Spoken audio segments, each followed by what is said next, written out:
Oh, yeah. Get hyped. Put the coffee pot on, especially for me and Sid, but we are hyped. Hell of a SmackDown tonight. Rampage was but that's probably because I've seen it twice now. We'll get into all of that. Welcome in to another edition of Smack Talk here on the Sportskeeda Wrestling YouTube, Twitter, and Facebook channels. Rick Ucchino, SPIII, and the legend himself, Dutch Mantell, with you guys for about the next hour or so, breaking down everything we saw take place at Madison Square Garden in New York and my hometown of Cincinnati, Ohio, home of the Big 12 bound Bearcats, baby. That's why I'm celebrating today. I'm in a good mood. Dutch, how are you doing today, sir? I'm depressed. Why? Why are you You're bragging on your Bearcats, and I can't say nothing about Clemson Tigers. Oh you can say plenty about Clemson. Just look back. I can, but they sucked last Saturday. The quarterback is 6'5", acted like he'd never seen a football before. And when he should have ran, he just stood there and they sacked him 7 times. Hell, I could beat that. I don't know. Sid, how are you doing today, sir? I'm doing well. I had a fun 3 hours of professional wrestling. I got to see 2 great matches on the night, a couple of fun segments. A really good opening. I would say first hour of SmackDown was amazing. Yep. And SmackDown overall was the best WWE TV show of the year. So this is one week where I can say easily it was a 10-8 round for SmackDown over Rampage, but Rampage was still pretty solid itself, so can't complain about any of the wrestling I saw tonight.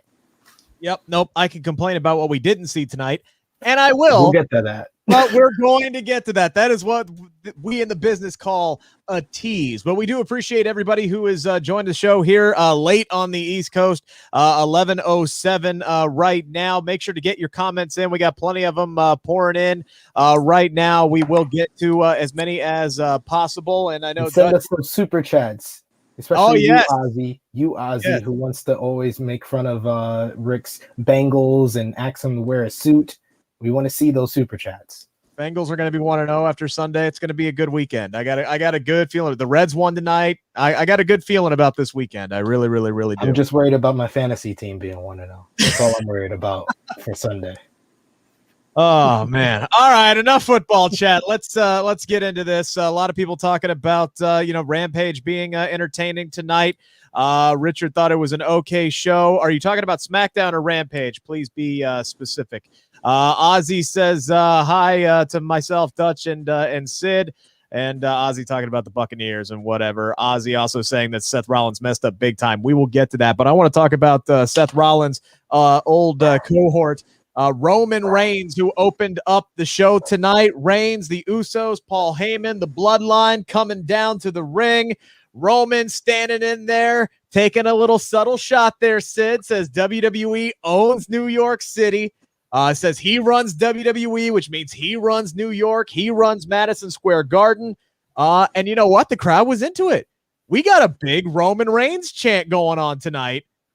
And then Brock's music hits. And then all hell breaks loose. All Brock Lesnar had to do tonight was walk down to the ring, look tough as hell, grab the mic, and go, "Hey, Paul, why didn't you tell Roman I was going to be at SummerSlam?" And then Paul Heyman looked like he needed a change of pants. It was once again, Paul Heyman was an MVP of this show tonight for every segment that he was in. And, Paul, he gets the microphone, he tries to weasel his way, into the good graces of Brock Lesnar. And when it looked like Roman was going to leave him there, you're thinking maybe we're going to get this split. It ends up with Brock throwing up Heyman like he's going to give him an F5. Roman actually makes the save. Then the Usos, of course, get their ass kicked by Brock Lesnar. A lot going on here. A lot of questions. Entertaining as hell, though, Dutch. I mean, if you want to start off a big show and make it feel special, that's how you do it. This is the type of angle where you can sit back like we do and talk about where it could go and where it will end up. That is a good angle because then you make the fans. They do your thinking. So when Brock Lesnar came down there, and we knew he was coming because he said last week he was going to show up. Yep. And I will say that Paul Heyman is the glue that Yes. holds all. I mean, you don't have to be. You can watch it like a movie, but he's the glue to it all. And when he said, "Hey, why didn't you tell Roman I was there?" and that was it, because he just rolling over on him and throwing him under the bus. But still, I am still torn which way he's going to go. So that's the beauty. That's the beauty of it, because when you stop and think about it, will he stay? Will he go with Brock? Will he go with Roman? It leaves it up in the air, which is a great angle. Great. Sid, what did you think about it tonight? Paul Heyman is just superb because his facial expressions, oh my God, he was killing it with the facial expressions. Just when Brock says that, he has this look of like fear, and then he looks at Roman, and it's like Roman had excellent facial expressions, looking at him like his heart was broken and like, give me back my title, and then just walks out the ring. And then Brock Lesnar, and then like on a dime, Paul Heyman was just like, okay, so I guess I'm not with Brock. See, ladies and gentlemen, for 20 years, I have been the advocate of the reigning, defending WWE World Heavyweight Champion, Brock Lesnar. It was just great stuff from that opening segment. And very much like Dutch said, it got you excited for what's to come, and that this is going to be a longer build. And I like how it put everything together where, you know, WWE has already announced the main event for Extreme Rules, and you're kind of wondering the whole light because they're focusing on this Brock Lesnar Roman Reigns story, but that's not the main event for Extreme Rules. So it was like, how are they going to get you back on the path to that big show? And they did it by the end of the night. But this right here got me very much interested into the whole Brock Lesnar versus Roman Reigns. His selling was on point with the super kicks, and then just shrugging it off and laying out the Usos. And he looked amazing. He looked like a badass farmer who just got off of killing a couple of deer and then goats with his hands. Came to SmackDown to cause a ruckus, and that's what he did. And the New York crowd was electric for Roman, electric for Brock Lesnar, electric for Paul Heyman's interaction with both guys. I have never thought my 2017-2018 self is like, how are you praising a Roman Reigns Brock Lesnar feud right now? But I am, because just changing their roles has made this one of the most interesting storylines in WWE in some time. Now Roman has an opponent. Remember, like a month ago, we said he has no opponents. He doesn't have anybody as strong as he is. Now he does, and now you'll see that the fans, if we reacted to it, the fans will react to it, and they did. And great angle. Paul asking, no Cena, question mark. I guess card is subject to change. He was advertised for the show, and he was there. He participated in a dark match main event. It was John Cena and the Mysterios against the Bloodline, and spoiler alert, Cena and the Mysterios won. So he was there, but only in a dark match capacity. So it might be because I'm on short amount of sleep. But Paul, take yourself over to YouTube, pay some super chat money for asking these questions, because you asked a lot of questions in the live chat. Pay $1 or $2 and ask a question if you want a question to be answered. Cena was there. It's not WWE's fault you thought he was going to be on the show, because they never advertised him to be on actual SmackDown. He was there, but he was there for the fans being there in New York. Yes, New York gets some things. Don't tell AEW that. Yeah, couple people bringing up Sasha in the chat as well. Thought she was going to be on the show. She was backstage.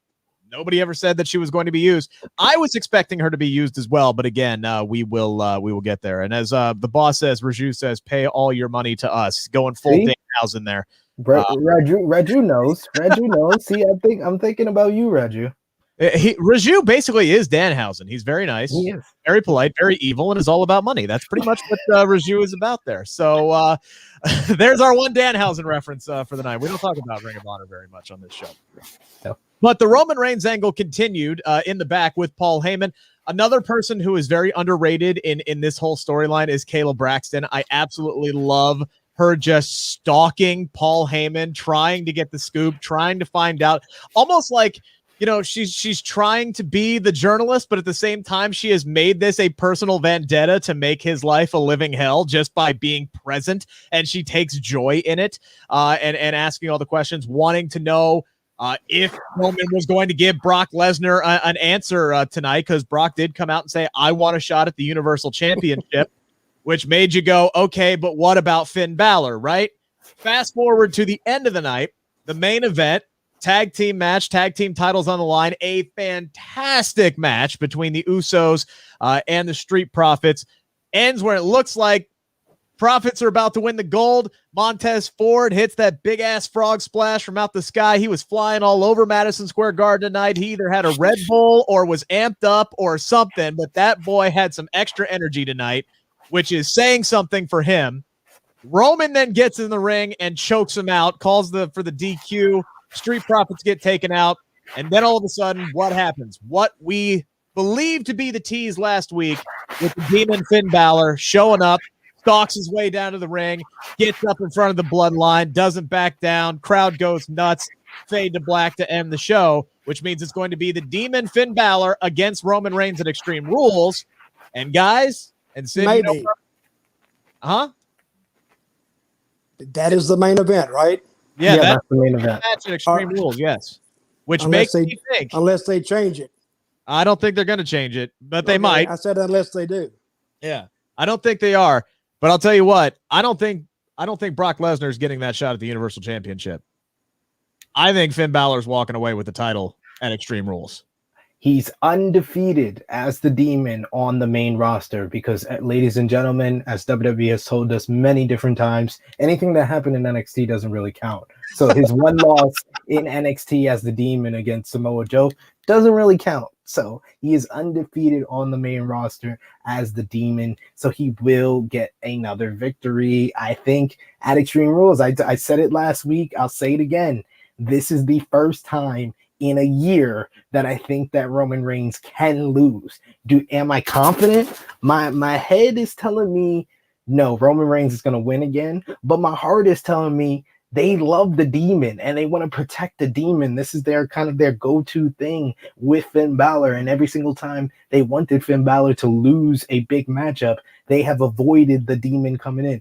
You would think the Demon would come out when he's versing Brock Lesnar. Nope. When he wanted to lose, they just had the man come out. That's what they do. But here they're bringing in the Demon. It makes me feel they're going to make that change just to freshen things up. I think the Universal title is always going to go back to Roman Reigns, but maybe a couple of months without it will freshen up his character, and we can really develop this Brock and Roman storyline without the title involved. It doesn't need it. Dutch, I don't think Brock and Roman need the Universal title. I think those two getting involved, Paul Heyman there, the title gets lost in the mix. What about you? I don't see Roman losing at this point. I think he might not win, but I don't think the Fiend. The Fiend. I don't think the My wife said the same thing, Dutch. Hey, when he came out tonight, I thought that was who it was.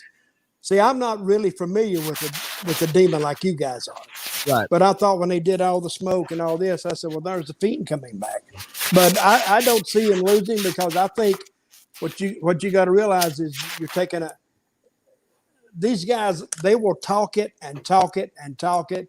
They will talk it to death. But if it's left down to Vince, I don't think he's going to switch it. I don't think the Demon doesn't need it.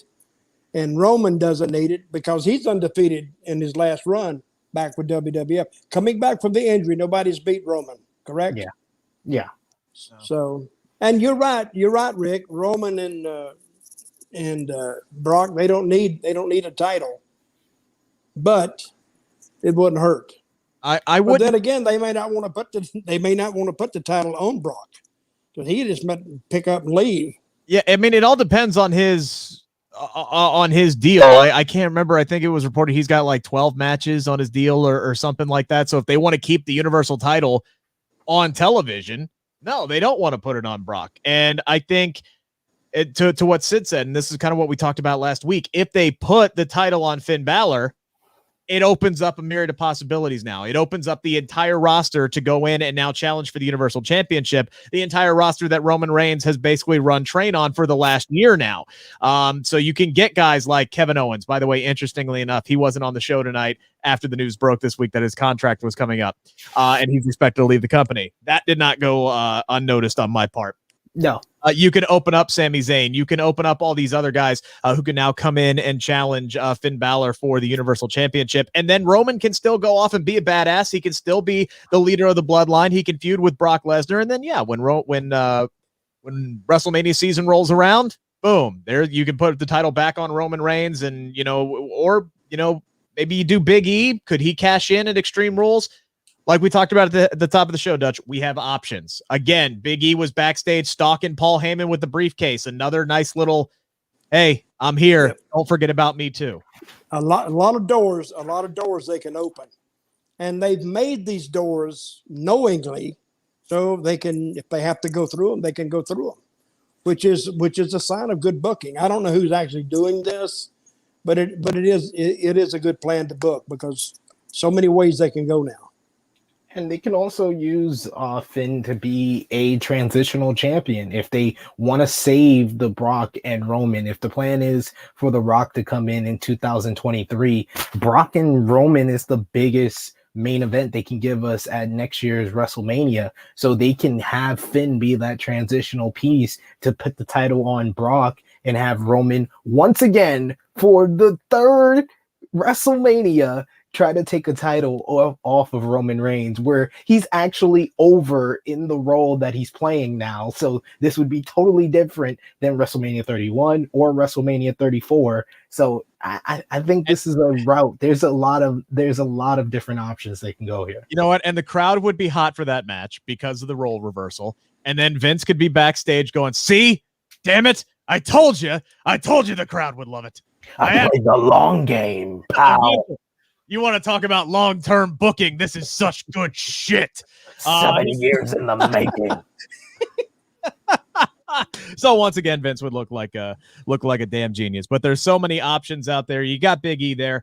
We had people in the chat who were saying that Roman is just going to demolish the Demon. I don't think that's going to happen because WWE has, as Sid said, protected this character so damn much in the past to where the point it really ruined Finn Balor. His whole last run, it was, oh, okay, something important's happening. Well, here's the Demon because that's the only way Finn can win a damn match. And now it became a crutch. And this is something that Finn talked about in an interview saying, look, it kind of killed the mystique of the Demon. It made it too predictable. The booking got lazy. And that's why he went and reinvented himself down in NXT, debuts the Prince character. And then here we go, right back up on the main roster. And we're going to the Demon again. And that's my big concern is, are we going to go back to the well? If Roman wins this, maybe that just kills off the Demon, and that we got our one off with the Demon, and then Finn Balor could do something else. It's going to be interesting to see. If you asked me to put a sizable amount of money on it, I'm betting that Finn Balor walks away as Universal Champion in 2 weeks. I think I would go that route as well because it just would kill Finn Balor if he loses as the Demon to Roman Reigns, whereas Roman Reigns is not going to lose that much by losing to the Demon. I think that his mind is on Brock Lesnar. He can use that as an excuse. His mind is on where is Paul Heyman's allegiance. He has a lot of different distractions right now where the Demon beating him makes a lot of sense. Brock could cost Roman the title. Yeah. That could happen. Now, I don't know why he would do that when he would come out and say, hey, look, I want your championship. Why he would cost him. Maybe he inadvertently costs him. I'm not sure. Maybe the Usos cost him. Who knows? Maybe Paul Heyman costs him the title accidentally. That could be another wrinkle in all of this, Dutch. But that's a little too early, though. That's a little too early for Paul to show his hand. But then again, it's according to how they tell the story. But right now they're red hot with this. Yeah, they are. They're red hot. And usually when something is red hot, I know as a booker, I would say, man, if you fiddle with the soup a little too much, it may not be as good as it was yesterday. So you got to watch this pilling around and what you've created, because, and this is an old story about creative. You know, I've seen creative talk their way out of a great angle just by talking it to death and talking it too much. Well, this may be this, and then it ends up watered down and not as effective as the first idea they had on it. So, but then again, we're doing the same thing that fans are doing. We're thinking. They're thinking, how's it going to go now? But they have their attention. So I don't know. And again, it goes back to how, even if they were going to put the demon over, how do they do that? What elements do they mix in? This is pretty complicated. It really is. Dutch, I'm going to tell you what you told me. You're thinking too much. I am. Wait a minute. Let me have a drink here. Yeah. Oh, wait a minute. I got a better idea. How about that? Yeah. That's an aspirin, guys. That's an aspirin. So sure it is. But you know, you're down in Florida. We know what those pills are. But they overthink a great idea, and they have worked on this. And how long has Roman been back? Over a year, correct? Yeah, since SummerSlam last year. And they dedicated their whole machine. And when you get that machine rolling, that's not easy to stop. No. It's easier to adjust, but, you know, to take all the emphasis off their main guy, that takes and I don't know who is going to present it to Vince anyway. But the head book is going to go in, Vince, I have a hell of an idea. What is it? God damn it. My guess it would be Paul Heyman who would be coming in there. Paul and Bruce would go, okay, so we have this idea to take the title off of Roman. They'd get kicked out of the office, and then they would weasel back in and be like, you know, all right, now let's actually talk about this. So, and they'll come back in their Vince. I don't know. You know, I didn't get any sleep last night. I don't know what I was talking about. And he said, that's what I thought, pal. It would be interesting to see if they do put the title on Finn, how he's actually booked on the show, because they would probably still build the entire show around Roman. Does that diminish the Universal Championship at that point? It becomes kind of like CM Punk as WWE champion, where the focus is on John Cena. It's kind of going to be like that. But at the end of the day, this is Roman using him, you know, being the champion for over a year to put over somebody new. That's what we all wanted, really, from this Roman Reigns title reign. So it makes sense. And it's so unlike WWE to have someone be a champion for like 2 years. And that's what they would have to do to get to The Rock at WrestleMania 39. So it just makes sense to kind of break things up, you know, freshen things up a little bit. Like we've been saying, Roman has run roughshod through the entire roster. Finn Balor, he got protected in his loss last week, and now as the Demon, this would be a huge win that would propel him and make him look stronger than he's looked since his original, like, what was it, 3-week push before he got hurt in 2016. The other let me ask you, Rick. Yeah. When the Demon showed up tonight, did you expect him to show up, or did you expect Brock Lesnar to show up? No, I thought it was pretty obvious. I was let down. I was let down by it because I didn't expect the Demon, because, like I said, I'm not familiar with him like you guys are. And I'm thinking, wait a minute, Finn Balor, and I just didn't get it. Yeah, well, on social media, they had already announced that Finn was getting the rematch. And then at the end of the match last week, when Roman was walking back, they had that brief flash of the red light. Yeah. And to wrestling and NXT nerds like myself and Sid, we instantly were like, oh, well, they're bringing the Demon back. So that we were actually expecting this. So it wasn't a big shock. Still happy to see it. Still happy to see Finn in a major spot like this. And yeah, I'm fully expecting him.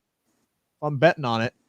I'm expecting this. Here's the other thing, though, Sid, before we move on, because we still got like 2.5 hours of program talking about here. The other thing you could do with Roman, you have the draft coming up. So you can either keep the title on him, shuffle up the rosters, and then give him some new opponents on SmackDown, or you put the belt on Finn, Roman goes over to Raw, immediately takes the WWE title off of Lashley, and then he can just continue his run on top, but just do it with a different belt on a different show. And he never really got a long-term, run with the WWE Championship. So that does make a lot of sense. But he's the biggest star in WWE. You keep him on the biggest show. In my opinion, you keep him running on SmackDown. Too.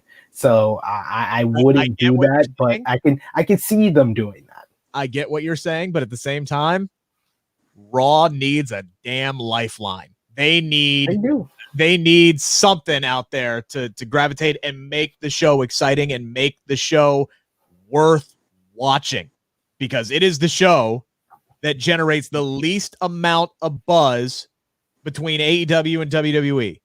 It's like a chore to watch Raw. And I thought Raw was good this week. Raw was actually good this week. I'll be honest. I think that term of least buzz kind of goes to NXT until recently with the changes, because honestly, Raw being really, really bad gets more buzz than a boring NXT.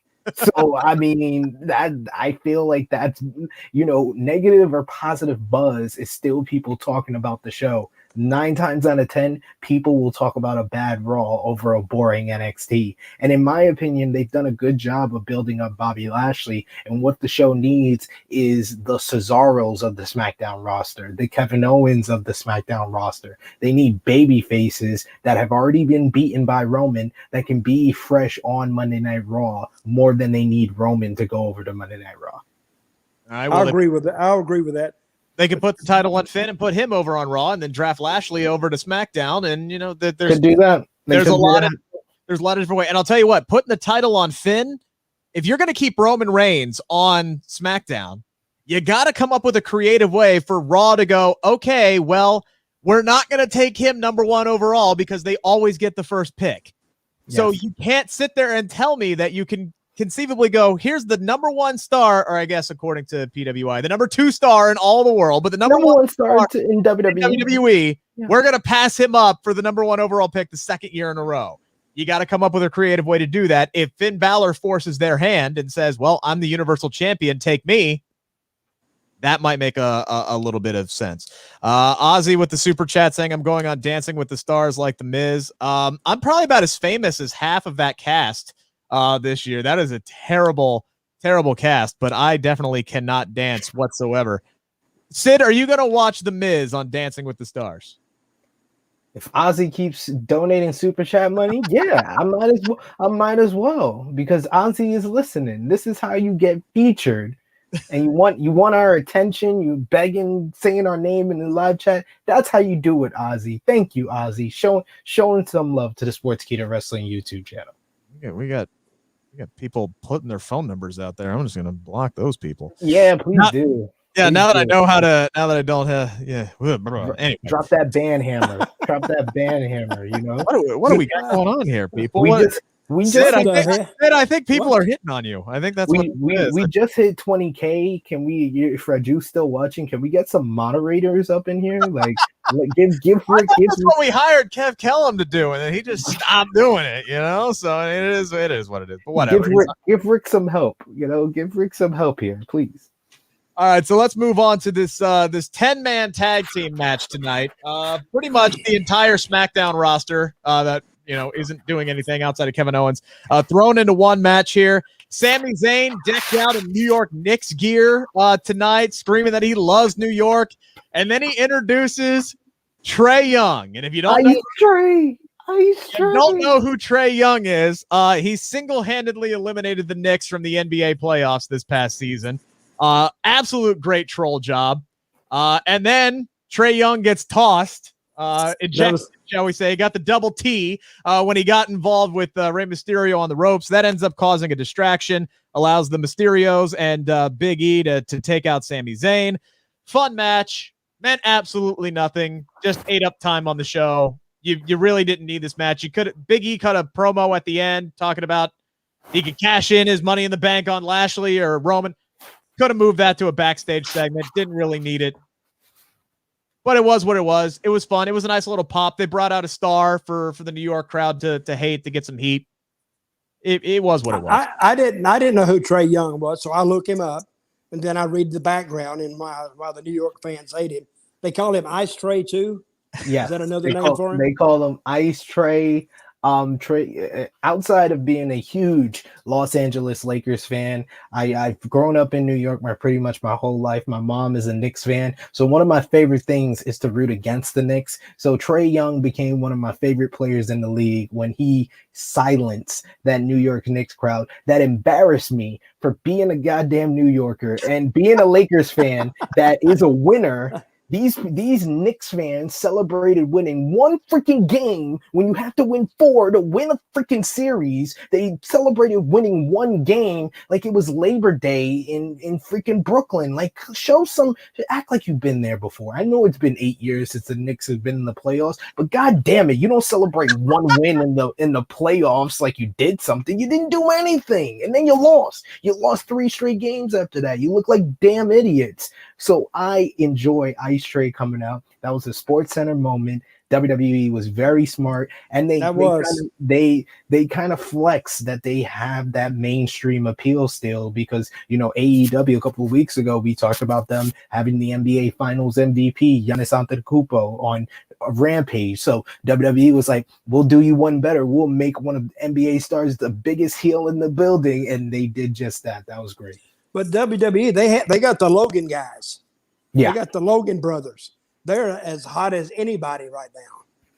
And now that they even have well-known boxers that just want the payday. I need to get in on that. Hell, you can knock my ass out for $100,000. I hope I get up, but at least I'll have some money. There's not a whole lot I wouldn't do for $100,000, to be completely honest with you. But yeah, I mean that's why this match was on the card tonight. This was to get Trae Young, and yes, that you're going to see that highlight on SportsCenter. You're going to see that on ESPN.com and YahooSports.com, which is exactly why they did it. They're trying to reach out to that casual mainstream audience, and that's why this match was on the card tonight, and another match that was supposed to be wasn't. We will get there. So, anywho, Big E teases cashing in on Bobby or Roman. I don't see him doing it anytime soon. I think this is going to be a slow burn for him, and I think that is absolutely just fine. And he announced he's going to be on Raw next week. Yes, he is supposed to be on Raw next week. I think they're doing their UK tour, so they're kind of splitting some things up. So that's totally understandable. By the way, I see some people asking about Sami Zayn in the comment section, wondering when his contract is up. We have no idea when his contract is up, but Fightful Selected report this week it's not up in the fall like everybody thinks it is. Somebody else asked, do we think that Sami Zayn and Kevin Owens are going to stay with WWE, specifically Kevin Owens, or is he going to go? There are beliefs. Again, these are reports right now from people within WWE. They believe that Kevin Owens already has one foot out the door. Interestingly enough, he was not on the show tonight. That was not lost on me. I don't think Kevin Owens and Sami Zayn are going to go to AEW, but I do think Kevin Steen and El Generico will be in AEW pretty soon. Hey, I've never seen Sami Zayn. Really? I've never seen Sami Zayn and El Generico in the same place at the same time. He's been raising orphans for the past 7 years, so he's going to come back to professional wrestling. I think I'm more leaning towards Kevin Steen, unless Vince throws a Brinks truck, to his house, and Kevin Owens believes I won't say lies, but the mysterious brass rings that Vince McMahon waves at his eyes. I don't see Kevin Owens. Let me ask you guys something. What is Kevin Steen? What do you think he's making downside? I would say he's probably in that $1 million range. I would say so, yeah. And you think AEW would give him that? Well, AEW gave comparable money to Bryan Danielson. So if they're giving comparable money to Bryan Danielson, where Danielson makes that decision to go, then I think they can do the same thing for Kevin Steen. Well, I think AEW can only. Well, he's got $1 billion, so yeah. I mean, it's not like he don't have. It's not like he's having to draw sellouts all the time to pay the guys. He's already got the money. They have the money. They have the workplace environment. They have the type of product that a lot of these guys in the business want to do, focusing on professional wrestling and not so much sports entertainment. They have all of that going for them. What they don't have is a whole lot of TV time. I don't care what Tony Khan says in his press briefings. Eventually the roster's full. All right. It's full. Yes, it is. Bringing in everybody, because then you're going to start doing what WWE was doing for years, and that is hoarding talent to where not everybody's going to be able to get on TV or be focused or be pushed. We already got, people complaining on Twitter, his wife more than anybody, that Brian Cage is being underutilized after he was one of their big acquisitions that they brought in.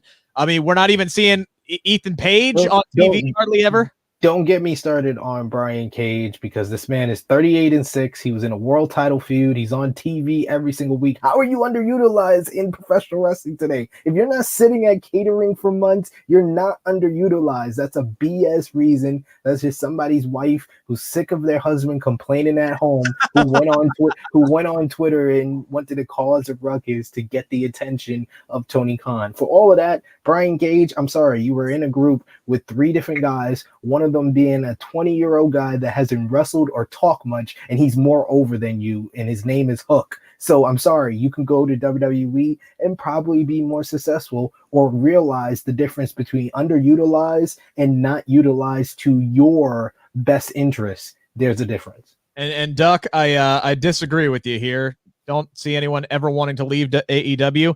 If they're not happy there, a guy like Brian Cage, who had interest from WWE before he went over to AEW, hell yeah, that guy will go over. A guy, I still believe. Yeah, why would Vince take him if he's not being used over there? I think Brian Cage is Vince's stereotypical type of guy. He's a big, muscly sumbitch that he could throw in a ring with Bobby Lashley and people will lose their damn minds. I think that's why Vince would bring them over. I still think a guy like MJF, I don't know why. I just have this feeling. I thought about it. I watched Inside Cradle back and I looked at what you said again, and I was like, nah, MJF can't be MJF in WWE. So I don't think he would go to WWE. Possibly. Maybe. Depends. Again, it comes back to hope and, trying to hope that things change for the better. All right, so we had a contract signing tonight between Bianca Belair and Becky Lynch. Pat McAfee saying that contract signings are the best, that they always go over well. That made me chuckle there a little bit. Bianca got a nice pop, some EST chants from the crowd. Then we got big coat, big glasses, Bex in the building. She starts talking about how Bianca was starstruck at SummerSlam, and that's why she won. She roasted her on the mic a little bit. Crowd's booing, and then she starts down-talking the crowd, and they boo a little bit more here. Becky ultimately signs the contract, chucks it at Bianca. She does the League of Their Own catch, the Gina Davis catch with the contract there at the end, and Becky kind of just, F's off out of the ring there. The heel turn's starting to work there a little bit, Sid. It kind of, I don't know. Talk me through this, because it's like I can sit here and I watch what Becky is doing. And I think, first of all, they just had a contract signing a month ago, right? Yes. With Bianca Belair. Yeah. And they've already seen it one time. Now they're seeing it again. I think this segment tonight, it wasn't bad, but it wasn't that good either. It just kind of laid there and looked at you. Contract signings suck. They just do. I mean, and especially ones that don't even end in physical altercation. It's like, why the hell did we even do this? Like, so it's just the best contract signing ever was the one where it was CM Punk and he was just bullshitting about how bad contract signings are the whole time. And then John Laurinaitis was like, hey, let's get a photo. And CM Punk's like, what the hell are we doing? Let's just fight. Like, that was the best contract signing of all time. The rest of them are just pretty bad. I don't care who's involved in it. But man, I look at Becky's heel turn and what's going on right now. And she's crapping on the crowd and she's talking about how great she is, but she's also ducking Bianca. And I'm going, this is exactly what they did the last time in 2018. Then it didn't work. And I'm sitting here and I'm looking at it. I'm like, Becky can roast people on the mic with the best of them. We've seen her do it before. She roasted Edge back in 2018. It was one of the best segments of the entire year. We know she can roast. And I'm sitting here going, all right, I look at what Britt Baker's doing in AEW. I think Becky Lynch could do that exact same thing. And that's what I would like to see out of her. But then the more I think about it, I look at what Becky is doing, and I'm sitting here, I'm going, and I say this as the character. Becky doesn't believe what she's saying. No. I think that Becky Lynch right now is playing somebody who wants to look cocky and confident, who isn't cocky and confident. That's why she cheated and cheap shot at SummerSlam to take the title away from Bianca Belair, and that's why she's ducking her now, because the man isn't quite so sure that she is still the man that she was 16 months ago. So I think she's playing a character who wants to be cocky, who wants to think that she's the best. This girl who went undefeated for pretty much an entire year, but she doesn't realize it. She doesn't believe that she is. And now she's got doubt. She's got this young up-and-comer, even though they're basically the same age, in Bianca Belair, who's been dominating for a year while she was gone. Becky doesn't think she can beat her. That's what I think the character that Becky is playing right now. And now tonight, she's starting to get turned on by the crowd and they're booing her. And that's why she's going after the crowd tonight. I think that's what she's trying to play tonight. Sid, do you agree with me? Yeah, you're not too far off base there. I would say that this was the most effective that she was as a heel, because she went back to the things that made her unlikable as a babyface before she left. Was the gaudy jacket, the big glasses, trying to be Conor McGregor light. So these are all the things that will get her heat, and genuine heat, and not just heat for, the booking like it was last week when she turned down the title match. This was more of heat towards Becky. And I like the fact that you said, like, she's trying to play this insecure character, because that's how it came off on the mic. She was really good on the mic tonight. I like this segment a lot, but at the same time, the gaudy jacket, the big glasses does come off like you're trying too hard. So I just think that she still is trying to find the right balance with everything she's doing. I think a lot of what she's doing is because of the absence of one person, at Sasha Banks. Yeah. So she's trying to play that role. And as soon as Sasha steps back in, the whole dynamic of the whole situation will change. And she's just playing a role as Sasha gets back, I think.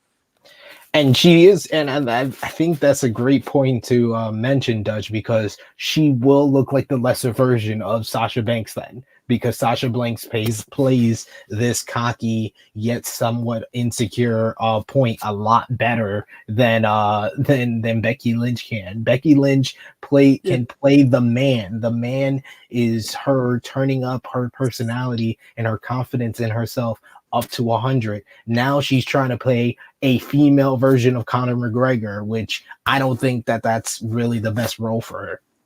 I think this is, I agree with you, Dutch. I think this is temporary, but I don't think it has anything to do with Sasha Banks. I think this is temporary until Becky beats Bianca in Extreme Rules. So you're calling me a liar? Is that what he's calling me? He's calling me a liar, Sid? No. How dare I think it is started, and it will end with Sasha Banks. Let me throw this at you. If the man is in the ring and Sasha Banks comes out and confronts her, which way is the crowd going? What do you say? That's a damn good question. That is a damn good question. It depends on how good Becky Lynch gets heat these next 2 weeks. I think the crowd would just be going nuts, frankly. I think it would just be one of those stare downs where people are excited that they're getting a face-off between Becky and Sasha, and they don't really care in the moment who's the baby face or who's the heel. Yeah, I think they would want to see it. Yeah. And if you really want to turn the man back to a face, all she has to do is help Bianca Belair one time. Right. And they get up and look at each other like, I'm not going to trust you. But, I mean, that's way down the line. But I think Sasha is a good heel. And I think Becky is better in a role as that kick-ass baby face, I think. And we'll see where it goes. But again, they've opened a lot of doors for this. Yeah. That they can go several different ways in it, and it will work. I think that the long-term goal here is to help get Bianca to the point where Becky was, as far as being hot and over, as Dutch drops out there for a second. He must have hit a button here. Hang on. Let me get this out of Sid's face and myself. I think the long-term goal, Sid, is to get Bianca to that point where she is a top-level babyface, and Becky can – the second that Becky decides she wants to be a babyface again, all she's got to do is snap her fingers and boom, the crowd starts loving her again. And then now what you have done is now you have 2 female stars who are on that level with Bianca Belair and Becky Lynch. And I think that is the end game for them. That is the ultimate goal. Going back to what I was talking about with Becky and her heel turn, I do think that this is going to be a temporary thing with her, this insecure kind of role that she's playing. But I think it's going to be temporary until she retains against Sasha. Hi, Dutch. Welcome back. Until she retains against Bianca at Extreme Rules. And then she will have her confidence back. And then we'll see the full-fledged heel Becky Lynch character, the confident one, whatever she has in mind. I think this is all part of a transition process. So we'll see. There's a lot of different ways that they could go with it, like Dutch said. Yeah, I'm very interested to see the route they would go on. And I'm very more interested in what the route would have been if Sasha Banks would have never had to go out of action. I would have liked to see what they did with the character if they would have been more okay with Becky Lynch still going heel if Sasha Banks was around, because like I said, I feel like she is like the lesser version of Sasha Banks, where Sasha Banks is more of a natural heel to Becky is more of a natural baby face. And this was the thing we were worried about when we first were talking about Becky Lynch coming back and coming to SmackDown, is that we thought that they would split the crowd with Becky and Bianca. So we like the fact that they are like pointing towards they want Bianca to be the baby face here, but it's just like you have this natural baby face who, yes, she made great points on the show. She was like, you guys cheered for me when I wasn't around, and now you're booing me. But this is the New York crowd. The New York crowd is probably the smartest WWE crowd, and a lot of those boos were because of what happened at SummerSlam. So it's either this New York crowd is just a small microcosm, a small minority, or they're going to set the trend for everywhere else to boo Becky Lynch. We're going to have to see in the weeks to come. There's one other thing too, by the way. You mentioned about Sasha having to drop out. Bayley getting hurt too, I think changed. Yeah. Yep. If Bayley didn't get hurt and Sasha, whatever happened with her didn't happen, it would be a very interesting dynamic of how they would have actually brought Becky back. She may not even be back yet. Yeah. True. So what happened? They lost half their bench with Bayley out, Sasha out. No, they didn't lose their bench. They lost their starters, and that leads me right into my next thing. We didn't see any of the damn bench tonight. None. We saw Tegan Knox and Shotzi Blackheart for like 8 seconds on the tank trying to give Paul Heyman a ride, and that was it. That's all we saw. We got. I wish I could have taxis ask me to get in their car, like Tegan and Shotzi telling Paul Heyman to jump on. Like that don't happen in New York. You don't get taxi drivers that say, "Hey, you wanna ride?" Man, I gotta stand in the street and almost get run over sometimes. Like sheesh. Yeah. So, anywho, we did see Tegan and Shotzi backstage. Great to see them for like half a second. And then outside of Sonya Deville and Kayla Braxton, we didn't see anybody. For the second week in a row now, no women's match on the show. This was a fantastic show from start to finish. I didn't hate a damn thing I saw tonight. It was genuinely entertaining. But to have the depth that you do in this women's division for 2 weeks in a row, not to have a match is inexcusable. And then a report comes out from Sean Ross at Fightful.com. It was pretty obvious that something was going on if you were paying attention to social media, because you had Carmella, you had Liv Morgan, and you had Zelina Vega, by the way, who's from New York. They were all tweeting ... and Zelina put out her gear that she had on and wrote "never mind." It was pretty obvious that something was going on. And according to Sean, there was a tag team match that was supposed to be on the card tonight. It was going to be Liv Morgan, and Christopher, you're wondering where she was. Toni Storm was going to be her partner, and they were going to fight Carmella and Zelina Vega. Instead, due to time restrictions, the match got cut. So I am going to you talked about big money on Roman and Finn Balor. I guarantee you big money it was Edge and Seth Rollins that cut that match. Maybe, possibly. Yeah, it would seem like that would be the perfect spot to put in between Edge and Rollins and in between the main event, the tag team title match. You could have taken a little bit more time away from the main event, though, in all honesty. Or you know what? You could have cut the damn 10-man tag match. The only reason why that was even there was because of Trae Young. That was your Sports Center moment. That's more important than the women. I'm sorry. I'm a big problem, though, Sid.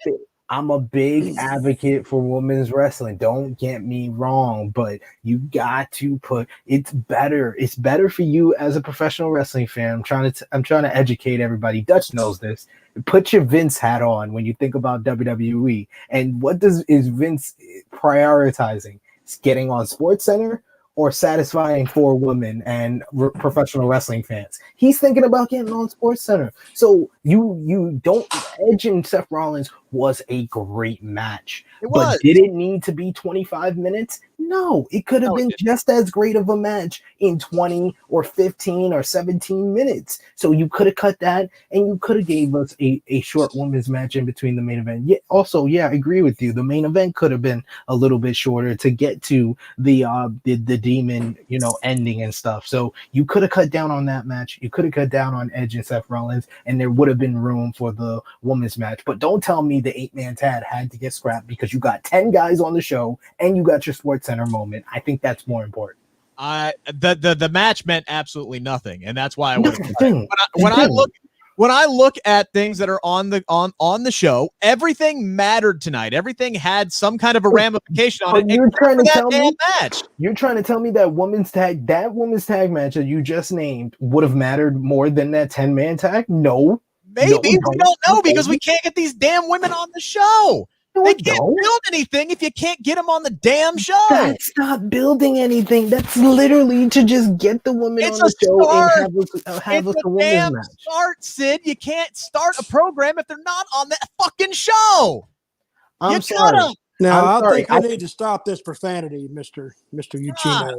I don't think we have any need for that. This is part of the problem of why people are so down on WWE is because it's more important to focus on everything else other than freaking professional wrestling.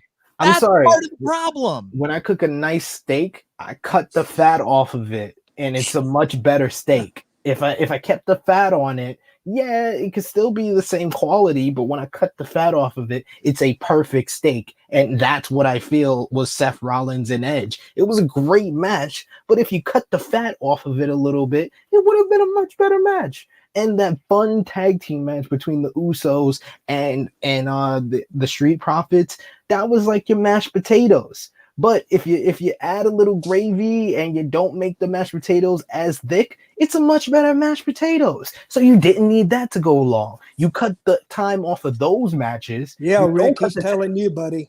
You don't cut the time off the 10-man tag because the 10-man tag was like 5 or 6 minutes. Like, what are you going to scrap that? I would have prioritized getting that match on the show. If it's your only women's match for the entire night, knowing you just had, you could have reorganized the show. You could have done that 10-man tag in the second hour. You could have flipped spots.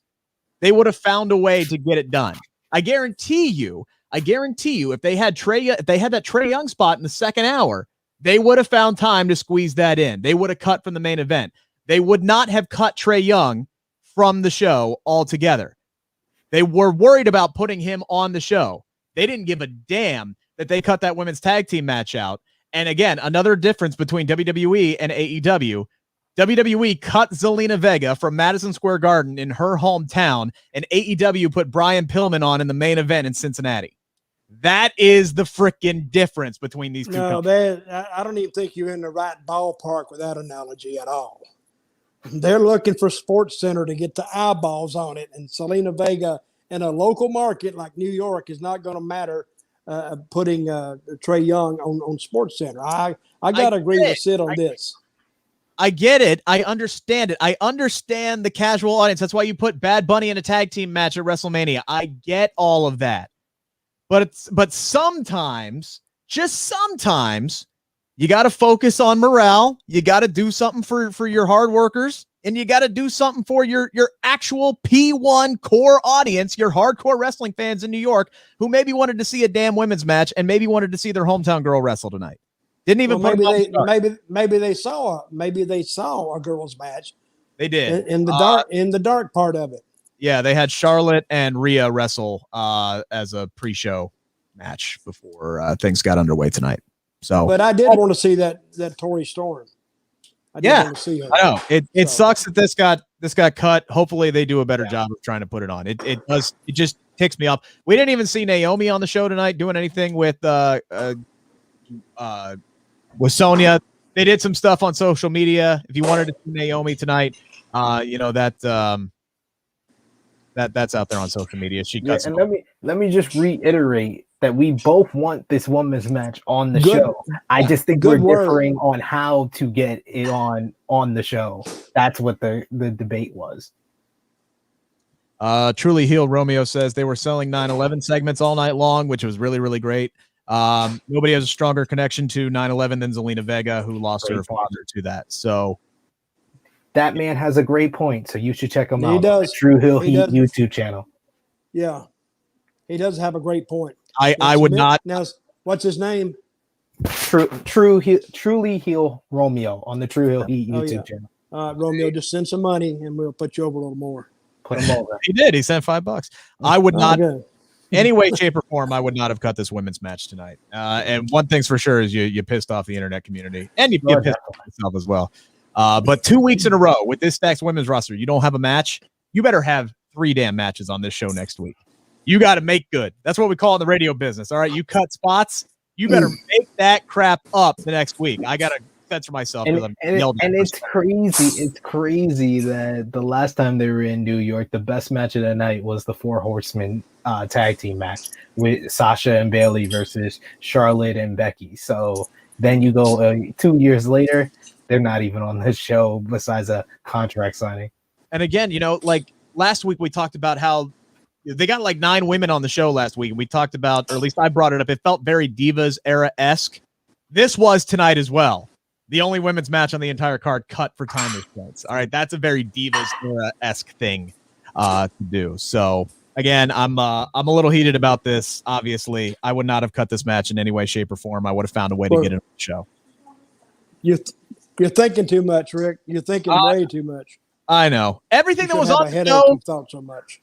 Everything else that was on the show tonight was really, really, really good. Especially Edge, Rollins 2. I think this was by far the not by far the match of the night. Maybe I'm feeling that way because I saw Pac and Andrade earlier on in the week, and that ending was but we'll get to that. Edge Rollins 2 tonight. I think Seth and Becky definitely went shopping together in New York and bought fur coats before this. From Fordham Road. They went to Fordham Road and they copped some fur coats, and they both were rocking them on this show. So they paid good money for those.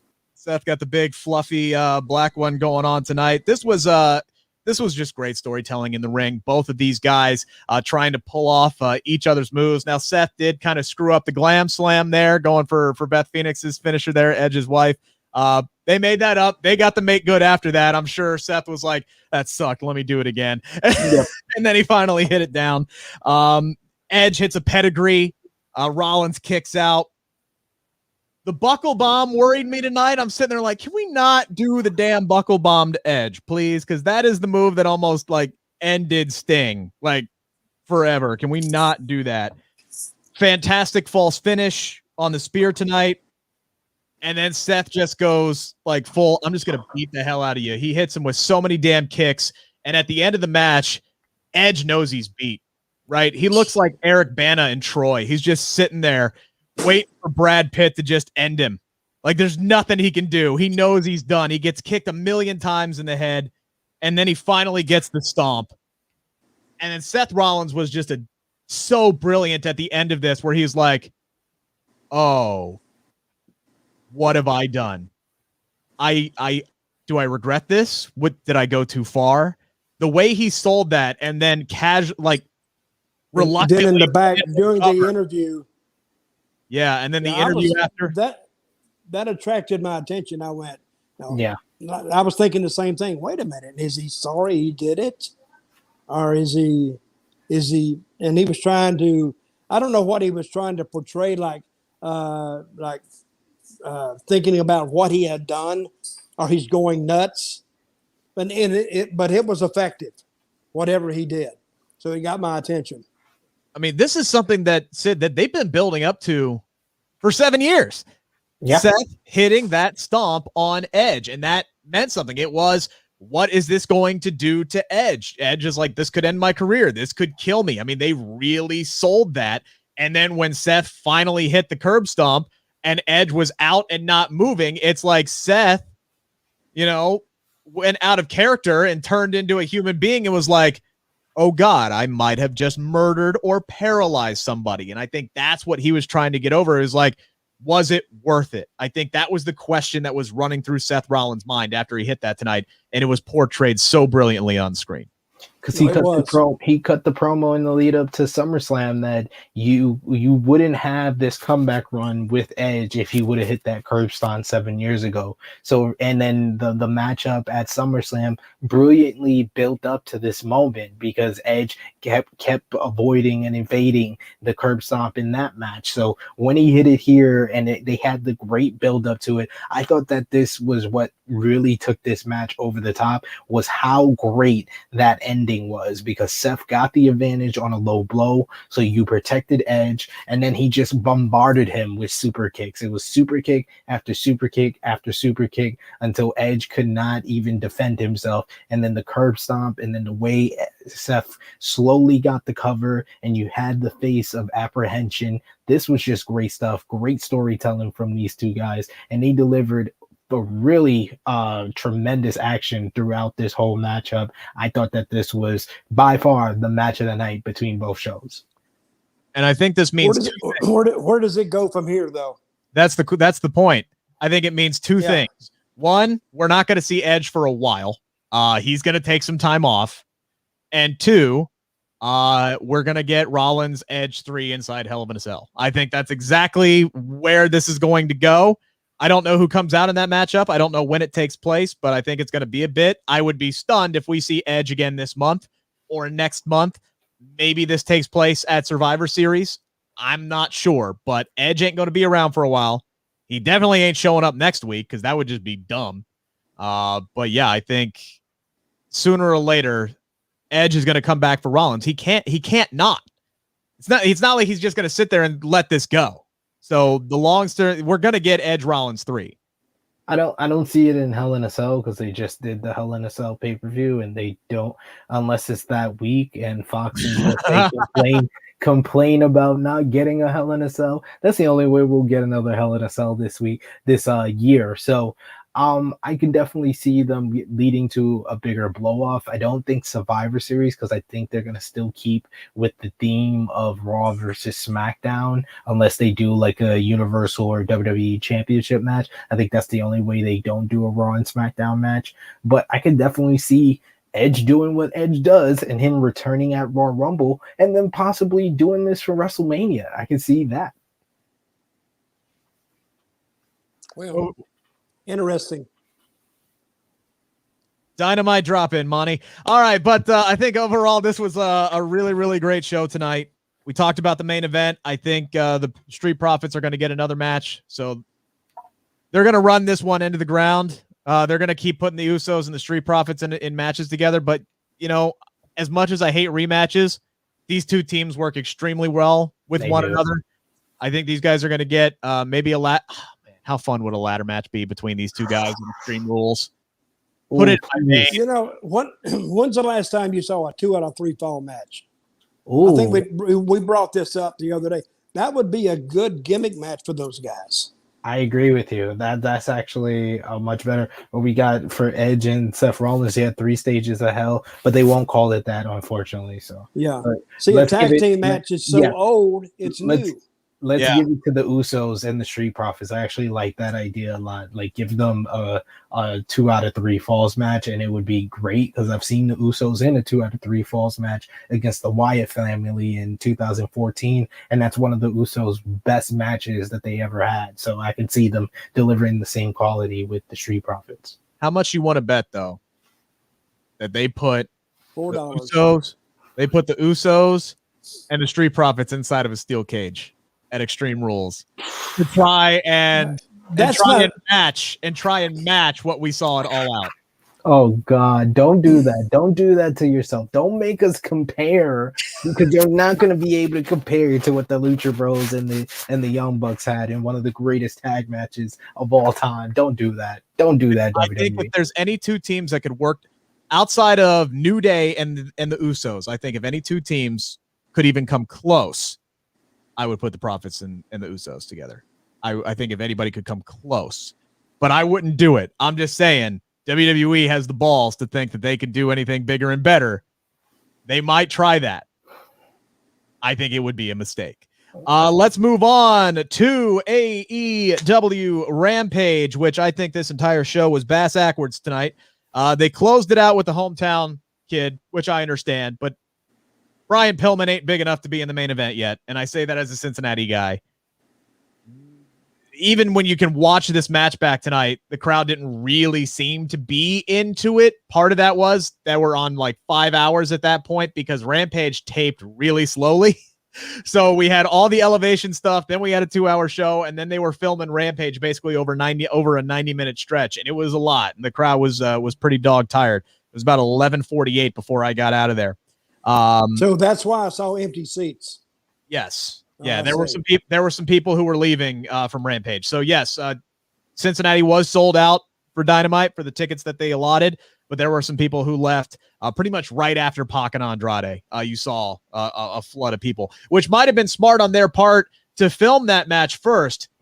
This match should have been the main event. There's no doubt in my mind this match was supposed to be on the All Out pay-per-view. You could have opened things up with Brian Pillman and Max Caster, and it would have been a hot open for the show. I think these guys, especially as quality as this match was, should have closed the show tonight. Even if you believe that fans would have stayed behind for Pac and Andrade, like you just said, it's a 5-hour show. They would have been less, vocal and into this matchup if it wasn't the opener. I agree with the decision to make this the opener because it got enough time to develop, and this was the best that Andrade has looked in AEW. Pac is unreal. Pac does things that are just amazing to watch in the ring, and he does it so effortlessly. Like that was like to give it another basketball analogy, because this is a basketball night on Smack Talk because of what happened on SmackDown. It's like Kevin Durant. Kevin Durant does crazy different shots, or Steph Curry. They do crazy different shots, but it's so effortless the way they make their shots. Whether it's a mid-range shot or a three-pointer, it's just so effortless, and that's what Pac is. And I think these guys, mesh very well. And I would have gave them the match of the night because they were just exhilarating in this matchup. But like you said, the finish I was like, meh, because one, it's an iPad to the head, and two, the camera missed the shot of him getting hit with the iPad. So that was just a double whammy of a bad finish. But other than that, what these two guys gave us, they delivered. Yeah. Your boy, they did deliver. I didn't much care for that finish. Yeah, it was weird. But I guess, but I mean, you don't even remember who won the match. You remember the afterbirth. Yeah. And them rolling the guy in there, Chavo in there, and beating him up. Yeah, so Chavo helps Andrade win, and then Andrade takes out Chavo. I'm like, yeah. And I said, that's bass backwards. And then I don't get it. One thing I didn't get to obviously hear since I was in the crowd was Taz on commentary, and he's like, "That's my friend. They're kicking the crap out of front. Taz, get your ass up out of the chair and go help your damn friend." No, he's a heel. Why would a heel come and make the save? He don't care about Chavo that much. He's just trying his friend, man. Because he's an asshole. That's what I'm doing. I mean, I would have saved that finish. What we're talking about. I think sending these guys time limit, 15 minutes, I think, and then now you don't really have a winner, and you save one guy. Yeah, they gave him a half hour. They gave him a half hour. Yeah. But if they went like 18. How long did they go? 18? On TV, it felt a lot longer in person, so I think they might have cut some stuff out in the middle when they cut to commercial break. Like it felt like it was a 25-minute match live in person, so I think they might have trimmed it a little bit. Well, to me, it started kind of bass backwards. So I'm watching the rest of the show to see what they do. But they did some really, really good stuff. What does PAC? What does that mean? Well, it's not like an acronym. It's PAC. Okay. That's his name. That's his name. I thought that, I thought Andrade was on the money. This was the Andrade that had the 5-star classics with Johnny Gargano, and the fact that he can make that Berto Del Rio double stomp from the Tree of Woe makes sense. Yeah, I pop for that. I pop for that because that is one of the more contrived moves in professional wrestling, but he made it make sense for me. And like I said, just PAC doing moonsaults off the top rope to the floor. It was just great action. What the guys delivered, that was great. They just were let down by that finish. Yeah, PAC doing that moonsault, he almost got hurt, I think. He almost did. He hit his head on that metal guardrail for sure. That's not as much padding as WWE puts around the ring, but I think they do that on purpose. Yeah, when PAC hit that Tree of Woe stomp, it looked like, because that happened like right in front of me. It looked like he just lucked into that. Like that wasn't originally the plan. It was just like, oh crap, dude bro's down. Screw it, I'll do this. This works. And, it just rolled into it. So it looked like it was just a really, really good ad lib, which was great on Andrade's part. And then when he missed it later on, going forward again, it was pretty obvious he wasn't going to hit it because he wasn't anywhere near close when he actually did it. But overall, I thought this was a tremendous match. This was really, really fun live. The ending just kind of killed it for me. Seeing Sting in person, I will say that never got the opportunity. This was a first for me. And just seeing him come down to the ring and cut a promo and say my hometown, my God, man, cheap pop, but he got it out of me, man. He got it out of me. It was so damn cool. I was like a 12-year-old kid just watching Sting in the middle of the ring, calling out Tully Blanchard. And then Tully shows up, and it just kind of got awkward at that point. It was just a really awkward exchange tonight. Are they thinking about having a match with Tully and Sting? They are sure teasing the hell out of it. What would you think if they did that, Dutch? It wouldn't interest me. I guess some people, let's do it. But you know how long it's been since the Four Horsemen and Sting were in Mid-Atlantic? 30 years. Anybody that might be interested in it is in a nursing home, either with COVID or on a ventilator. I'm interested in it. I don't want to see Sting versus Tully, but I want to see Darby and Sting versus Tully and Shawn Spears. Well, you can cover it up like that. Yeah. And that's what all of Sting's matches have been so far. Exactly. If Sting's going to have a one-on-one match, it shouldn't be against Tully. No, because that would be worse than Undertaker Goldberg. It needs to be. That will be the first match when both participants are on Social Security. Really, that'd be a first, though, right? Pretty sure that would be history in the making, right there. Oh God! And then Steve says Flair shows up. That would just. That's what I think the whole reason for Andrade turning on Chavo Guerrero is, because if Ric Flair was backstage at AEW at All Out, he's already said that he's had conversations with Tony Khan. He already played a much better manager for Andrade in AAA. I think that's the route they're going to go. And the fact that Andrade finally showed us that he can be one of the best wrestlers in the world on this night against PAC. If you put Ric Flair with him, he's ready-made to be a main eventer for AEW. And by the way, if we got Tully, Sting, and Ric Flair in the middle of the ring at one time, and Arn, you might as well go ahead and just change the name of the company from AEW to AGW, All Geriatric Wrestling. Hey, I'm gonna call them up and tell them you said that. Absolutely, I dare you to say that to. That's ageism. Arn. That's ageism, isn't it? Yeah, he's an ageist. You are an ageist. I don't get near enough credit for the humor that I bring to this show. I'm just saying. I don't get my just desserts on that at all.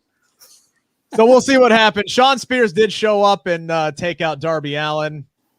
But he was there for what, 5 seconds, and he was gone. He skedaddled. He was out. And this was the only time we saw any of these guys. Well, no, I take that back. Tully was in an interview on Dynamite. The whole thing just kind of like flows together. That's the other thing, is you can tell when these shows are filmed back to back. Poor Tony Schiavone was out there. But by the time the main event of Rampage was happening, he had been calling matches for 5 hours. This guy was spent. Poor Tony Schiavone was because you had Okay, let me ask you this, Rick. Jericho, who are both out this week. Let me ask you this, Rick. Yes, sir. How was our favorite interviewer tonight? Better. Mark Henry. He's better. I think he got out the way for that main event promo exchange. So I think that was one of the better promo exchanges heading into the main event because Caster came off well, even though Anthony Bowen stole the promo for him, dissing Brian Pillman, calling him a Saved by the Bell knockoff. That was great. Anthony Bowens is awesome. And Brian Pillman Jr. has a certain likability to him where he does an old school babyface promo that would have got laughed out the building in the 90s, but it just works for some reason in 2021. I like the Bengals gear that he was rocking tonight too. That was really. Hey, Sean, you see the comment we have there? Sting, Flair, and Tully, the 6-man AARP championship. Hey, they could get a commercial maybe. Hey, do it. See, if it makes money, do it. Ric Flair will do it if it makes him money. Absolutely, he'll do it. I deserve a chop from Sting. Sure, pay me. I'll take a chop from Sting. I don't care. Oh, now I lost my train of thought. What were we talking about? Sting, AARP. I know. What were we talking about before that? We were talking about the segment with Sting, Darby, and Tully and Sean Spears. After that, though, we had the little promos. Mark Henry. Okay, we were talking. Thank you. We were talking about Brian Pillman and his likability and his promos. I thought Pillman this week was the best that he's ever been. Really on the microphone. The problem is, especially on Wednesday, is he brought a knife to a gunfight. That was a bad idea. At least, I get it. They were doing the cheap heat with MJF. But if you're trying to make Pillman look good on the microphone, pairing him up against MJF, that was a bad move because that boy got absolutely roasted because MJF went from 0 to 150 in the blink of an eye. Like the first words out of his mouth were drug addicted mother. And then it got worse from there. Did he say that? Yes. He called his Brian Pillman Jr.'s mother's name is Melanie Pillman, and he called her Methany. Now, to me, to us it's funny, but I think it's in bad taste.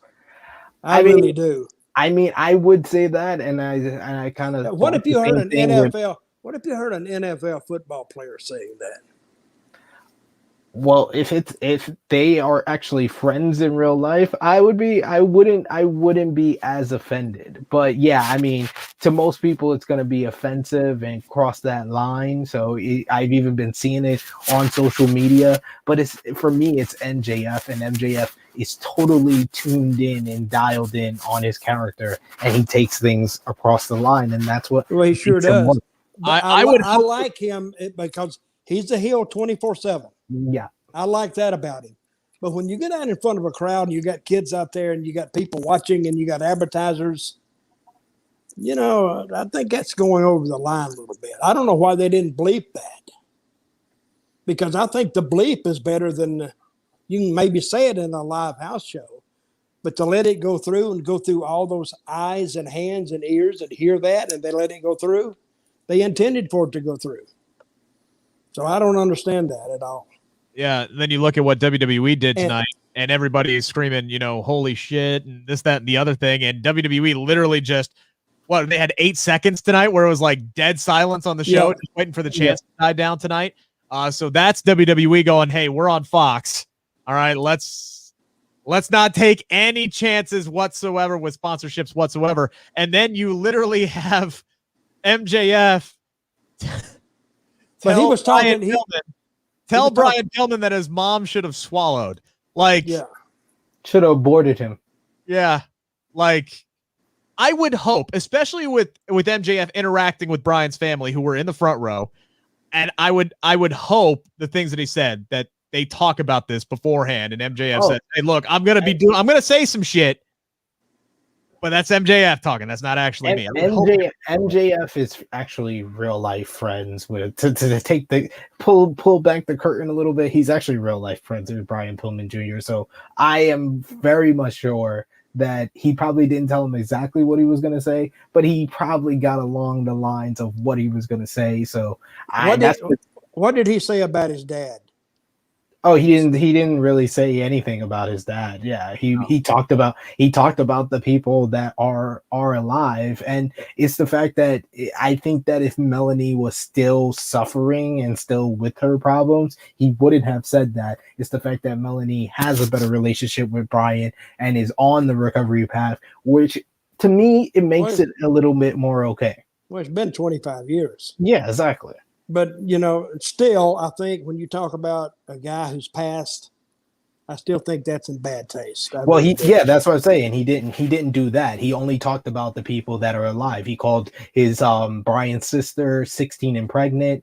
He said to Brian's Aunt Linda that if she said anything to him, he'll punch her in the mouth. So he went to a see, but that's okay. Yeah. But saying the MF'er out, that to me is not okay. I would have bleeped that anyway. Mm-hmm. And I know he's got he's a heel 24/7. I get that. Yeah, but sometimes if these guys aren't reined in, it gets worse. Yeah, it was definitely a shock value for sure. Like there was a lot of people in the crowd was like, I can't believe he just said that. And that's just MJF talking. Like that is the most over the line he's ever gone. Yeah, but the deal is, it doesn't take any talent just to cuss and call people MFers. Well, it doesn't take any talent. But the 16 and pregnant, that's one thing. You can get by with that. Yeah, he didn't call anybody an MFer. He just no. I thought you said it's what he said. Brian's mother's name is Melanie, and he called her Methany.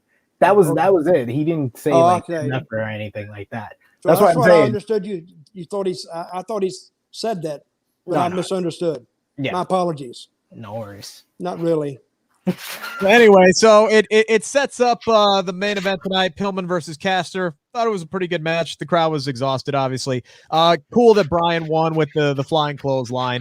Him showing up on Wednesday in his dad's jersey, that was really cool for the hometown crowd. The only thing we haven't talked about tonight, I know, is the only women's match that we saw in 3 hours tonight. 6-woman tag. I thought Riho was the star. She was great. Match. Absolutely incredible.